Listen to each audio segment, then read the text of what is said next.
The SS officer was smiling, not nervous laughter, not the smile of a man who doesn't know what else to do. This was slow, deliberate, the kind of smile a man lets himself have when he thinks he's already safe. Outside, 40 feet away, American bodies were still stacked against a stone wall, wrapped in canvas, some of them not yet cold. Rain had been falling for an hour and nobody had moved them. He was sitting behind a table in a German farmhouse, Wehrmacht maps spread open in front of him, and he was looking at the Americans in the doorway like they were a minor problem that would eventually work itself out. The interpreter near the window had stopped looking at him 10 minutes ago. He was staring at the floor, both hands flat against his legs. One of the MPs by the door had his jaw locked so tight you could see the muscle in his cheek. He hadn't moved, hadn't spoken, just standing there, holding himself together. Outside, the rain hit the canvas, nobody said a word, and then boots on the step, a door swinging open. George S. Patton walked into the room.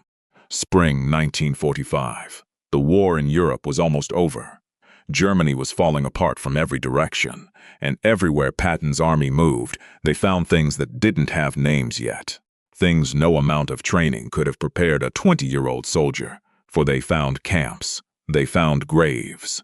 They found killing operations so organized, so carefully documented, that the paperwork was still filed neatly in cabinets while the bodies lay outside. And then they found something that hit different. American prisoners, not the ones you read about in the clean version of history, men who suffered and then came home and eventually moved on. These were men who had been starved, beaten, in some cases executed. After the war was already decided, after everyone, guards included, knew Germany had lost. The killing didn't stop when Germany started losing. In some places, it got worse. Private Thomas Hennessy was from Akron, Ohio, 22 years old. His sister Ruth wrote him letters every 2 weeks, and she always signed off the same way. "Come home in one piece, Tommy. Mama can't take any more." He was captured during the Battle of the Bulge. Spent 4 months in a camp outside Regensburg. When American forces reached that camp in April 1945, Tommy Hennessy weighed 91 pounds. He made it out. Others didn't. At a compound a few miles away, I won't use the official designation, because these weren't buildings. They were murder sites. 14 Americans were found dead. The German guards had already run. The war had maybe 2 weeks left. 14 men, most of them from the 106th Infantry Division, found in a locked-out building with no food, no water, and this is what didn't make the official report, signs of beatings on at least 6 of the bodies. 2 weeks before the end, the soldiers who found them were 20 years old. They stood outside that building in the cold and had no idea what to do with what they were feeling. One of them, a corporal from Mississippi named Elias Voss, said he sat down in the mud and just shook for 20 minutes. Not crying, just shaking, like his body couldn't keep up. "It wasn't the dead that got me," he said years later. "It was the locks. Somebody locked that door before they ran." He stopped. They wanted to make sure. The man who gave those orders had a name.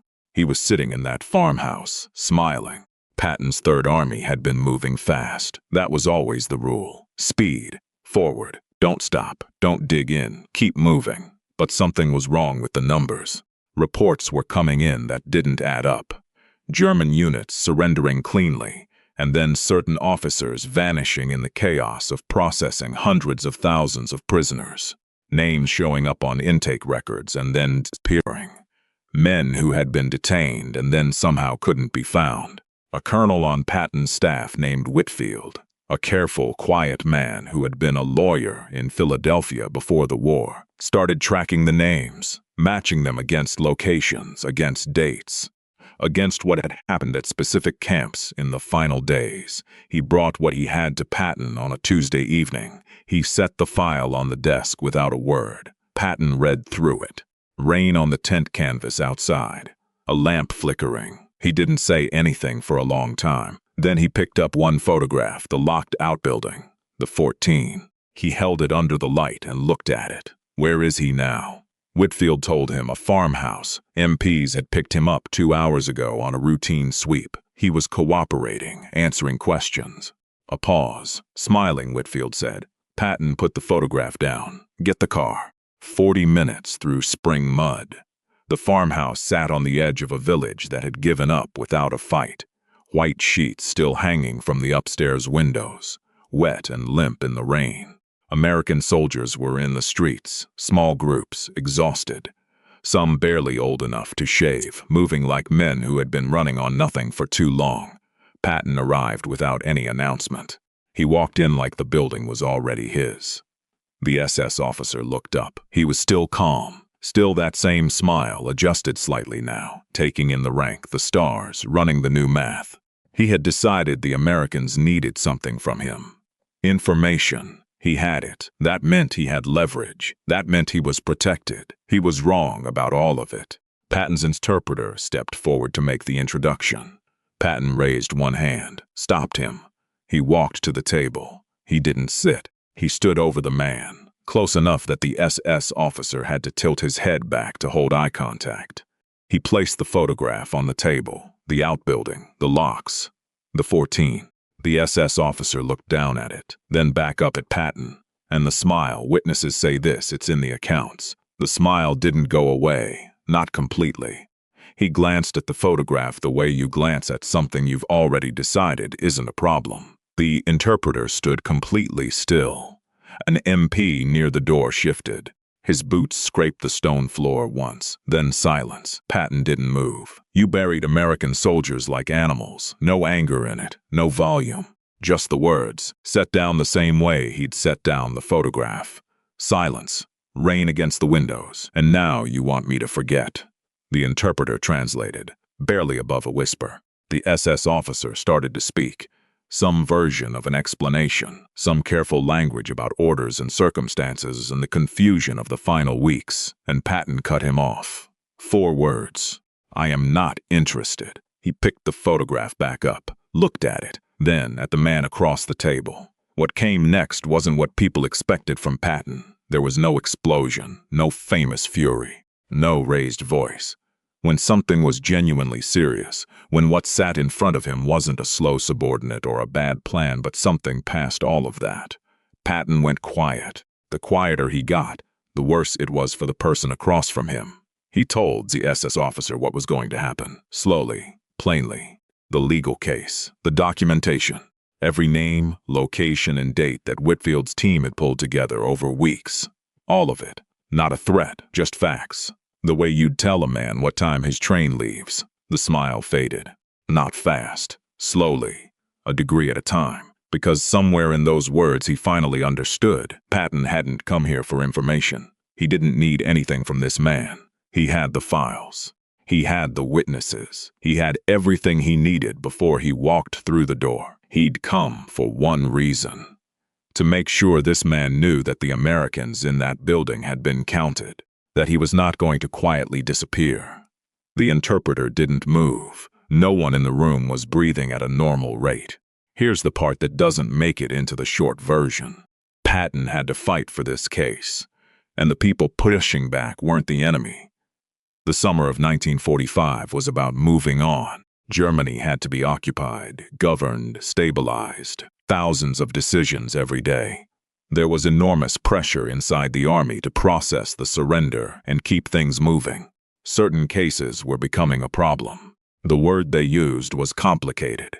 Officers like the man in that farmhouse were being quietly reclassified.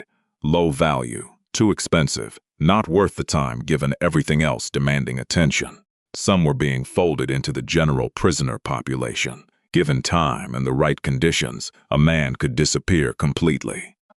Patton got the message, not in writing, not directly. That's not how it works. But clearly enough, this case, not helpful, not the right time. Better places to spend the army's energy. He ignored it. He went back to Whitfield and told him to keep building the file. Whitfield remembered it years later. I brought him a memo from above suggesting the case didn't have enough to move forward. He read it once, put it down, then said, "Get me everything on the camp commander's movements in the 72 hours before the Americans arrived." That was it. Conversation over. One of Whitfield's officers, a 24-year-old captain from Connecticut, Was told by a superior, not unkindly, that they were working a case that was going to get shelved no matter what they produced, that maybe they should start thinking about what they wanted to do next. The captain went white. Then he turned around and went back to his desk. Patton kept going. No speeches, no confrontations, just calls and memos and follow-ups, every day grinding on it the way he'd ground on every objective he'd ever been given. Whitfield said he was like a man who owed a debt. He was going to pay it. Not everything from that period ended right. The occupation was messy and full of compromises that made good men furious and sick. A lot of things that should have been held to account weren't. But this one he didn't let go. The SS officer was prosecuted. That's the sentence that fits on a historical marker. What doesn't fit is Ruth Hennessy, Tommy's sister, sitting in a courthouse hallway in 1946 in a dark wool coat, holding a folded piece of paper. A letter Tommy had written from the camp, never delivered, found in the records more than a year after the war ended, and mailed to her by a clerk who probably didn't know what it was. She sat with it in her lap before the proceedings started. She never opened it where anyone could see. When it was done, she folded it back the way it came, put it in her coat pocket, and took the train home to Akron. Nobody asked her what it said. Elias Voss came home, went back to Mississippi, found a job, got married, moved forward the way men of his generation did. No looking back, no talking about it. But his wife said there were times over the years when he would just stop. At the kitchen table, in the car, on the porch at night, not asleep, just gone somewhere else for a while. She stopped asking where. She just waited until he came back. Patton was dead by December of that year. A road accident outside Mannheim. He died in a hospital bed in Heidelberg on the 21st of December, 12 days before Christmas. He never made it home. The farmhouse is still there.